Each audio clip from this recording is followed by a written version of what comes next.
Friends ఈ రోజు నేను తోటకూర పప్పు అయితే చేద్దాం అనుకున్నాను. దానికోసం అయితే ముందు కందిపప్పుని ఉడికించి పెట్టేసుకున్నాను. సో మీరు కావాలంటే ఆకులు కూడా దీంట్లోకి వేసుకోవచ్చు. ఆ తర్వాత ఫ్రెష్గా కట్ చేసుకున్నటువంటి తోటకూరని అయితే తీసి పెట్టుకున్నాను.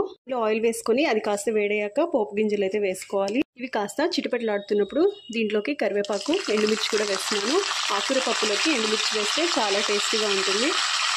దీంట్లోకి సన్నగా కట్ చేసుకున్నటువంటి ఉల్లిపాయలు కూడా వేసి అవి కాస్త కలర్ మారే వరకు వేయించుకోవాలి.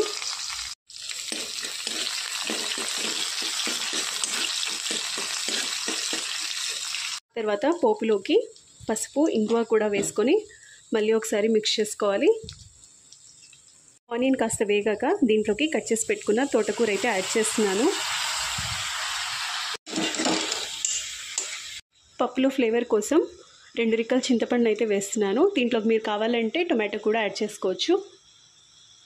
ఆకుకూర ఉడకడానికి ఎక్కువ టైం టేకింగ్ అయితే తీసుకోదండి. ఇది కాస్త ఉడికింది అనిపించాక దీంట్లోకి ఉప్పు, కారం కూడా వేసుకొని 2 నిమిషాలు మూత పెట్టుకుంటే బాగా ఉడికిపోతుంది.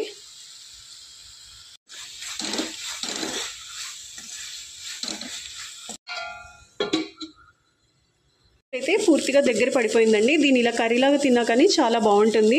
సో దీంట్లోకి ఉడికించిన పప్పు ఉంది కదా, దాన్ని అయితే యాడ్ చేసేస్తున్నాను. పప్పు అయితే పూర్తిగా ఉడికిపోయిందండి. దీన్ని వేడివేడి అన్నంలో కనుక సర్వ్ చేసుకుంటే చాలా అంటే చాలా టేస్టీగా ఉంటుంది. సో వీడియో చూసిన తర్వాత ఒక చిన్న లైక్ చేసి మన ఛానల్ని ఫాలో అవ్వండి. Thank you.